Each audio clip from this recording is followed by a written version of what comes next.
দিচ্ছি আমার একটা ছবি কিন্তু এবারে একটা ছুটির দিন পড়ে গেছে এবং তার সঙ্গে ৮ তারিখ থেকে ১১ শ্রেণীর পরীক্ষা, ফার্স্ট সেমিস্টার, দ্বাদশ শ্রেণী, থার্ড সেমিস্টার পরীক্ষা শুরু। তাই আমরা নিজের সঙ্গে আলোচনা করে আজকের দিনটাকে শিক্ষক দিবস হিসেবে আমরা পালন করছি। প্রথমেই ডক্টর সর্বপল্লী রাধাকৃষ্ণনকে আমার প্রণাম জানাই এবং আজকে আমি এই যে এখানে দাঁড়িয়ে আছি, এই অবধি আসতে আমার জীবনের প্রতিটি ধাপে আমি যাদের কাছ থেকে শিক্ষা পেয়েছি, দীক্ষা পেয়েছি, আমি তাদের সবাইকে নতমস্তকে প্রণাম জানাই। আমার বাবা, আমার শিক্ষাগুরু এবং সকলকে সবার কাছ থেকে কিছু শিখে তবে আমি আজকে পুরো এই জায়গায় এসেছি। আমি তাদের সকলকে আমার প্রণাম জানাই। আমি একটু জিজ্ঞেস করবো, পেছনের দিকে কি সমস্যা হচ্ছে? পেছনের দিকে কি হচ্ছে, কি সমস্যা হচ্ছে বলতো? একটু এত সুন্দর করে সবাই প্রোগ্রামটা শুরু করলো, এবার যদি এত ক্লাস করিস তাহলে তো প্রোগ্রামটা মাধুর্য নষ্ট হয়ে যাবে। একটু শান্ত হয়ে বসতে হবে। কি হচ্ছে, জায়গা হচ্ছে না তো ভলেন্টিয়ার মেয়েরা একটু ব্যবস্থা করে দেয় আর ওরা একটু চুপচাপ অ্যারেঞ্জ কর হয়ে গেছে। ঠিক আছে, সবাই চুপ করে বসলো। আমি অল্প কথা বলবো কারণ এরপরে অনেক সুন্দর অনুষ্ঠান আছে। প্রতিবারই এই দিনটা আমরা ভীষণ আনন্দ করে উপভোগ করি। আমার সকল সহকর্মী যারা এত সুন্দর করে মেয়েদের তৈরি করছে তাদের আমার শ্রদ্ধা, ভালোবাসা এবং প্রণাম।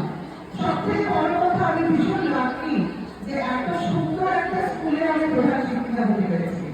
এত সুন্দর একটা টিম পেয়েছি আমি। টিমওয়ার্ক কি বা টিম সাপোর্ট করে কাজ কোথায় যেতে পারে সেটা আমি এই স্কুলে এসে পেরেছি। তো আমার শিক্ষা শেষ হয়নি, আমরা যতদিন বাঁচি ততদিন আমরা শিখতে থাকি। আমি যখন টিচারদের গাইড করি, মেয়েদের গাইড করি, তেমন তোমাদের কাছ থেকে, শিক্ষিকাদের কাছ থেকে, আমার সহকর্মী যারা আছেন, অফিসের দাদা, প্রত্যেকের কাছ থেকে প্রতিনিয়ত আমি শিখতে থাকি। সেটার কোনো শেষ নেই। আর আজকের দিনটা সেই শিক্ষককে উৎসর্গ করে, প্রাণের ভালোবাসা উৎসর্গ করো মেয়েরা প্রতি বছর এত সুন্দর করে, এটা সত্যি ভীষণ আমাদের আনন্দ দেয়, আমাদের সারা বছর এই নিরলস পরিশ্রম করতে আগ্রহ দেয়। আজকে যখন আজকে কোন নয়, প্রতি বছর আমি আশা থেকে রেখেছি যে এত সুন্দর করে তোমরা করিডোরটা আমাদের ক্রস করাও, চন্দনের টিপ করাও, মেয়েরা এত সুন্দর দাঁড়িয়ে আমাদের খুব পুষ্পবৃষ্টি করে, সত্যি একটা অন্য রকম আমরা ফিল করি।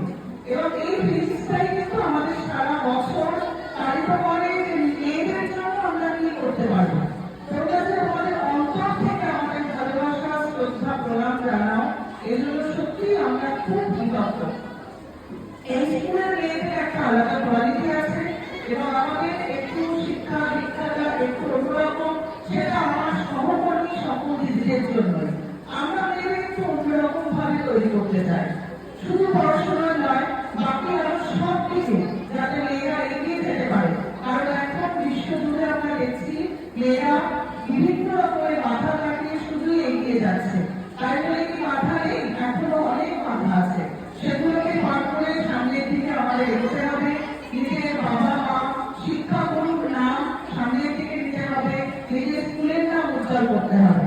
আজকের দিনটা এত সুন্দর একটা দিন তোমরা আমাদের উপহার দাও, এজন্য অনেক অনেক ছাত্রীদের অনেক ভালোবাসা, অনেক আদর। তোমরা আদর্শ মানুষ হয়ে ওঠো, আমাদের সবার নাম উজ্জ্বল করো, দেশের নাম উজ্জ্বল করো, এটাই আমরা চাইবো তোমাদের কাছে। সারা বছর ডিসিপ্লিনে থাকবে, পড়াশোনা করবে এবং এর সঙ্গে আরো সমস্ত আনুষঙ্গিক কাজে, আমাদের বিদ্যালয়ে অনেক কিছু আনুষঙ্গিক কাজ হয়, তারপর অংশগ্রহণ করবে। দেখবে কোথা দিয়ে নিজেরা তৈরি হয়ে গেলে নিজেরাই টের পাবে না। আমি আবারও আমার সকল সহকর্মী দিদিদের আমার অন্তরের শ্রদ্ধা, ভালোবাসা জানাচ্ছি। তারা আমাকে যেভাবে সাপোর্ট করে, আমার কথা যেভাবে মান্যতা দেয়, সত্যি কথা তা না হয়ে যে স্বপ্ন, যে আশা, যে উচ্ছ্বাসটা নিয়ে আমি এখানে এসেছি, বা আশা আগেও ভাবছিলাম যে স্কুলটা এত বড়, কি জানি আমি কি পারবো, সেইটা কিন্তু আমার প্রথম কয়েক সপ্তাহের মধ্যেই সেই টেনশনটা কয়েক সপ্তাহের মধ্যেই কেটে গেছে। তো সেজন্য আমি আপনাদের সকলের কাছে কৃতজ্ঞ। আমরা এমনই থাকি, এমনই ভালোবেসে আনন্দে এইভাবেই আমরা মেয়েদের তৈরি করি। আমরা সারদা স্কুলে